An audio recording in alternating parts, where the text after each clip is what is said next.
So before I share with you some what I do knows, I want to talk with you about what I don't know. All right, I have two older brothers. One was in high school in the early 1970s. And this was a time when a high school GED got you a job. All right, and the college degree was exemplary. My other brother, Pat, was in high school in the early 80s. And by this time, the GED wasn't enough to guarantee employment. You needed a college degree. And if you got one, you had a pretty good chance of getting the kind of job that you wanted after you graduated.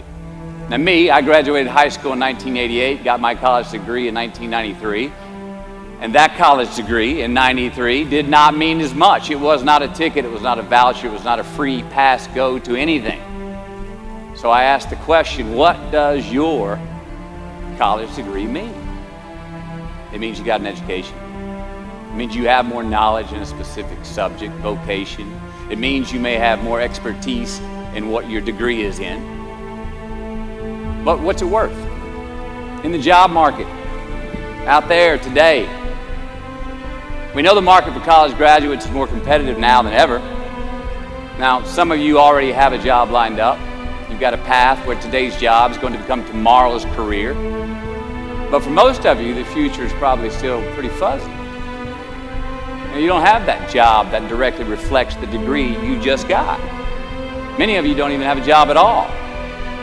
Think about it. You've just completed your scholastic educational curriculum in life, the one that you started when you were 5 years old in kindergarten, up until now, and your future may not be any more clear than it was 5 years ago. You don't have the answers, and it's probably pretty damn scary. And I say that's okay, because that is how it is. This is the reality that many of you are facing. This is the world that we live in. And while I'm not here to discourage you or in any way belittle your accomplishments tonight,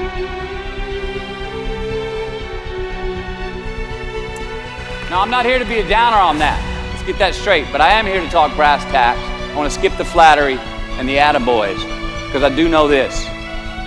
The sooner that we become less impressed with our life, with our accomplishments, with our career, with whatever that prospect is in front of us, the sooner we become less impressed and more involved with that and these things, the sooner we get a whole lot better at doing it. So, I'm going to talk to you about some things that I've learned in my journey.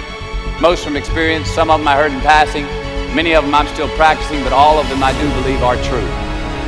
Now, they may be truths to me, but don't think that makes them mine, because you cannot own a truth.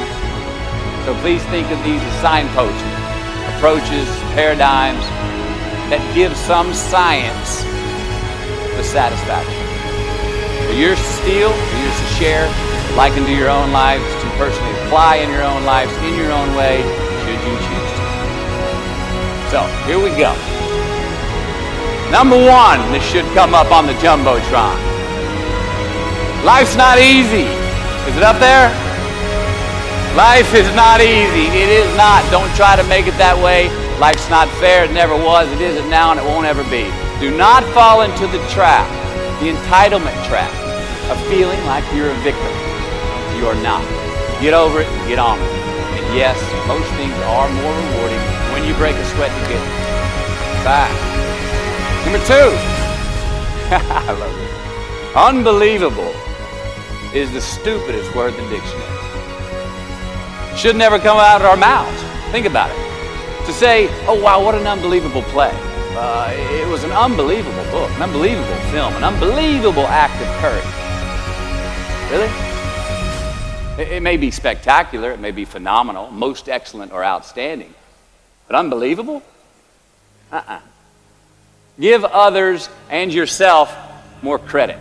It just happened. You witnessed it. You just did it. Believe it. What about the other side of unbelievable? You know, that side when we humans underperform or act out of our best character. For instance, man flies a suicide jet into the World Trade Center. Millions die from diseases every day that we have cures for. Bob the Builder swears that he's going to have your house built by Thanksgiving, and you can't move in until Christmas the next year. Our best friends lie to us, and we lie to ourselves all the time. Unbelievable? I don't think so. Again, it just happens, and it happens every day. Nothing that we Homo sapien earthlings do is unbelievable. And if there's one thing you can depend on people being, it's people. So we shouldn't be surprised. We, us, are the trickiest mammals walking the planet. I'm not worried about the monkeys. I'm worried about you and me. So acknowledge the acts of greatness as real, and do not be naive about mankind's capacity for evil, nor be in denial of our own shortcomings. Happiness is an emotional response to an outcome. If I win, I will be happy. If I don't, I won't. It's an if-then, cause and effect, quid pro quo standard that we cannot sustain because we immediately raise it every time we attain it. You see, happiness demands a certain outcome. It is result reliant. And I say, if happiness is what you're after, then you're going to be let down frequently, and you're going to be unhappy much of your time. Joy, though, joy is a different thing. It's something else. Joy is not a choice. It's not a response to some result. It's a constant.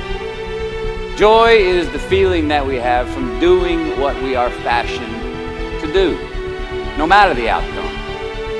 Now, personally, as an actor, I started enjoying my work and literally being more happy when I stopped trying to make the daily labor a means to a certain end. For example, I need this film to be a box office success. I need my performance to be acknowledged. I need the respect of my peers. All those are reasonable aspirations, but the truth is, as soon as the work, the daily making of the movie, the doing of the deed became the reward in itself for me, I got more box office, more accolades and respect than I ever had before. See, joy is always in process.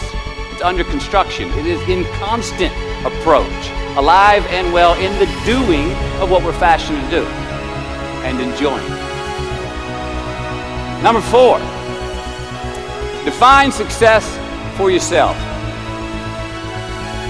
You already like that one? Define success for yourself. Now check this out. I'm in south of New Orleans a few years ago, and I went to a voodoo shop. And they had this wooden partition against the wall with these columns. And in these columns were all these vials of these magic potions, right? And the headings above each potion defining what they would give you were things like fertility, health, family, legal health, energy, forgiveness, money. Guess which column was empty? Money. Let's admit it. Money is king today. It's what makes the world go round. It is success. The more we have, the more successful we are, right? And I would argue that our cultural values have even been financialized. Humility is not in vogue anymore. It's too passive. To get rich quick on the internet, rich is 15 minutes of the fame world that we live in, and we see it every day. But we all want to succeed, right? So the question that we got to ask ourselves is what success is to us, what success is to you. Need more money? That's fine. I got nothing against money. No? Maybe it's a healthy family. Maybe it's a happy marriage. Maybe it's to help others, to be famous, to be spiritually sound, to leave the world a little bit better place than you found it. Continue to ask yourself that question. Now, your answer may change over time, and that's fine. But do yourself this favor. Whatever your answer is, don't choose anything that will jeopardize your soul.